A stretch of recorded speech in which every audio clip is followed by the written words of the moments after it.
On va partir en Russie. Tout semble calme en Russie. 3 jours après le début du coup de force d'Evgeny Prigojine, le chef du groupe Wagner qui a menacé de faire entrer ses hommes et ses chars dans Moscou, poussant un Vladimir Poutine inquiet à prendre la parole, c'était samedi matin. Finalement, après négociation, Prigojine a fait demi-tour. Il serait actuellement en Biélorussie, mystère. Et aujourd'hui, le Kremlin veut prouver que tout est revenu dans l'ordre.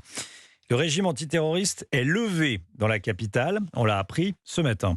Le ministre russe de la Défense, Sergueï Shoigu, principale cible de Prigojine, est même apparu ce matin à la télévision russe. Sur place à Moscou, pour Europe 1, Louis Portal.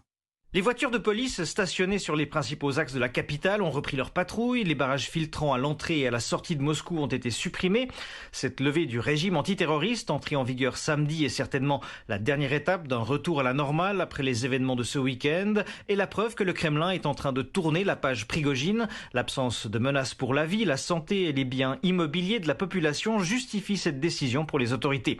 Autre élément à noter, la présence de caméras aux côtés du ministre de la Défense alors qu'il était en inspection en Ukraine.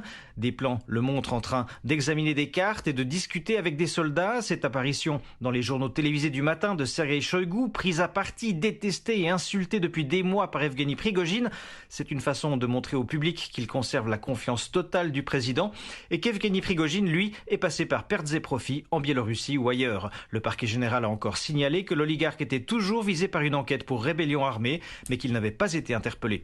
Voilà, Louis Portal, correspondant d'Europe 1 à